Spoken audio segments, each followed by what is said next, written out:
Christmas की भी बहुत बहुत बधाई और शुभकामनाएं। और ऐसी लग रहा है कि आज बर्फ पड़ सकती है।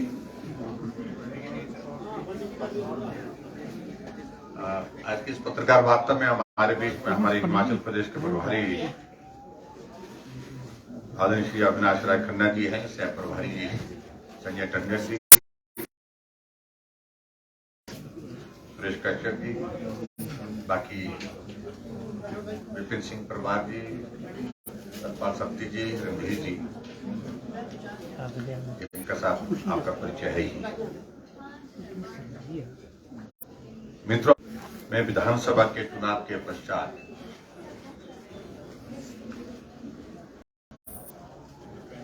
परिणाम आने के पश्चात भारतीय जनता पार्टी विधायक दल की बैठक थी और बैठक में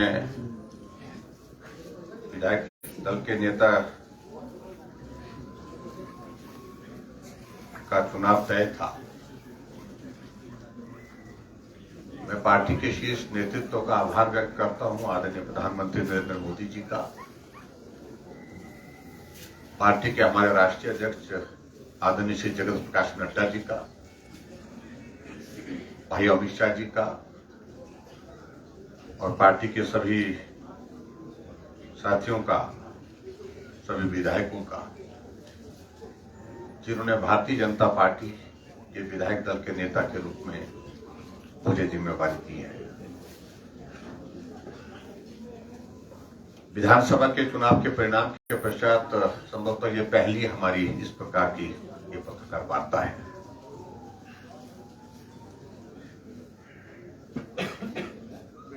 हिमाचल प्रदेश में अब की बार जो जनादेश आया उसका हमने सम्मान किया, स्वीकार किया उसे। और अब की बार बहुत एक देखने वाली बात यह है कि जनादेश हिमाचल के इतिहास में पहली बार 0.9% का वर्तमान कांग्रेस सरकार को मिला है।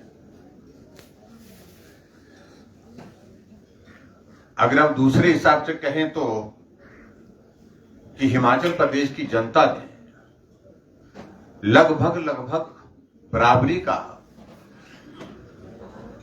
जनादेश दोनों दलों को दिया है, जिसमें मात्र थोड़ा सा अंतर है, 37,000 के करीब मतों का। लेकिन लोकतंत्र की ये विशेषता है कि जिस दल की ज्यादा सीटें चुन करके आती हैं वो सत्ता में जाता है और जिस दल को सीटें कम मिलती हैं तो विपक्ष में रहता है। और इसलिए कांग्रेस पार्टी की सरकार बनने के पश्चात विपक्ष की भूमिका निभाने के लिए भारतीय जनता पार्टी आपके समक्ष है। मित्रों, हम उम्मीद कर रहे थे कि हिमाचल प्रदेश में नई सरकार जिस प्रकार चुनाव के दिनों में अपनी बात कह रहे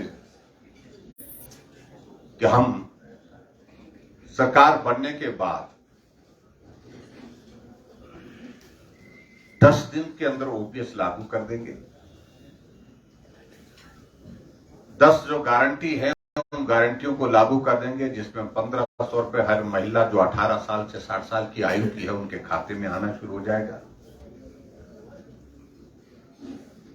और इसके साथ साथ में बार बार इस बात को भी कहा गया है कि हिमाचल प्रदेश में 1 लाख बेरोजगार नौजवानों के लिए रोजगार के अवसर उपलब्ध कराए जाएंगे, नौकरी दी जाएगी। लेकिन विचित्र परिस्थिति में देख रहा हूं अपने सामने कि हिमाचल प्रदेश में सरकार को बने हुए लगभग 15 दिन हुए, 14 दिन हुए शायद। और इन 14 दिन के कार्यकाल में आपने एक चीज देखी तो हिमाचल प्रदेश के इतिहास में आज से पहले कभी ना देखने को मिला, ना सुनने को मिला। और एक तरह से कांग्रेस पार्टी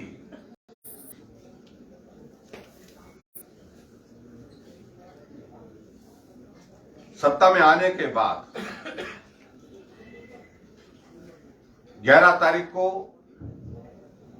ओथ हुई थी और आज 25 तारीख है।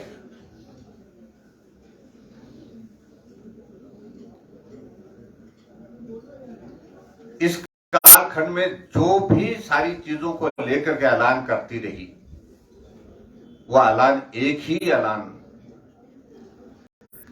बंद बंद और बंद, डिनोटिफाइड डिनोटिफाइड डिनोटिफाइड। एक दौर शुरू हुआ जिस सूचनाओं का, ये इंस्टीट्यूशन डिनोटिफाई कर दिए गए। सरकार बनी, सीमेंट के उद्योग बंद हो गए। सरकार बनी, पटवार सर्कल बंद, हेल्थ सब सेंटर बंद, पीएचसी बंद, सीएचसी बंद, सिविल हॉस्पिटल बंद।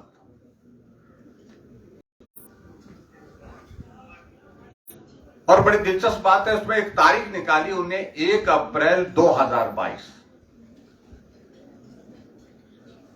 मैं कई बार सोचने लगा कि 1 अप्रैल 2022 के बाद सारे जितने भी इंस्टीट्यूशंस खोले गए हैं, उनको रिव्यू करने की बात तो समझ में आती है। सरकार को रिव्यू करने का अधिकार है, लेकिन हिमाचल प्रदेश में 1 अप्रैल के बाद 1 अप्रैल 2022 के बाद जो खुले संस्थान है, खुले इंस्टीट्यूशंस हैं, उनको डिनोटिफाई करना, जो फंक्शनल हो चुके हैं, ये बिल्कुल गैर कानूनी है।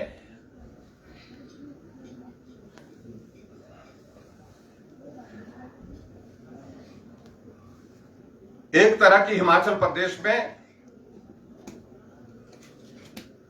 जिसको हमारे साथी कई बार मजाक में कह रहे थे, कांग्रेस हिमाचल बंद एक्सप्रेस शुरू हुई है।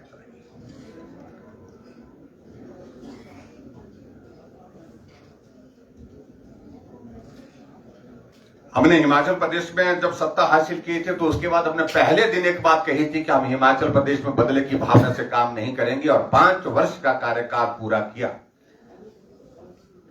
जो कहा था उसका अक्षरशः पालन किया।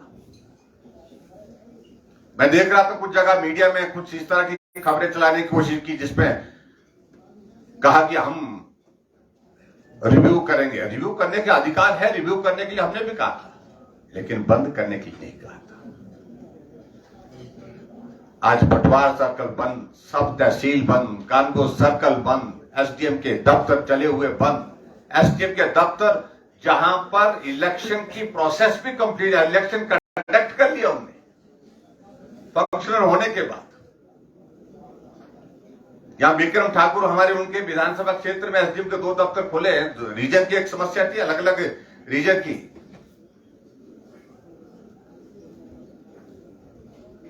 और एसडीएम का दफ्तर खुलने के लिए एक प्रक्रिया होती है, जिसको हाई कोर्ट की एक कमेटी कॉन्स्टिट्यूट जो हुई होती है, वो भी अपनी रिकमेंडेशन देती है, तभी जाकर के जुडिशियल पावर उसको एसडीएम के ऑफिस को मिलती है।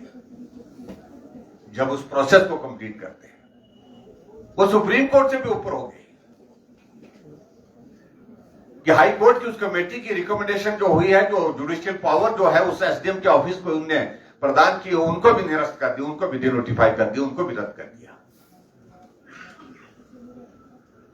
पीडब्ल्यूडी के ऑफिस चल पड़े हैं, टेंडर हो चुके हैं, टेंडर होने के बाद वहां पर कई महीनों से काम हो रहा है, अफसर पोस्टेड है वहां पर, लेकिन उसके बावजूद डिनोटिफाई कर दिए गए। अभी मंत्रिमंडल गठन पूरा नहीं हुआ, और जब लगता है मुझे मंत्रिमंडल भी बंद ही है, एक तरह का इसको कह सकते हैं। जब सब कुछ बंद है तो मंत्रिमंडल भी बंद है। के अंदर अगर प्रदेश की जनता सड़कों पर, चौक चौराहे पर अगर उतर गई है, तो ये पहली बार हिमाचल प्रदेश में वर्तमान सरकार के कार्यकाल में देखने को मिला है।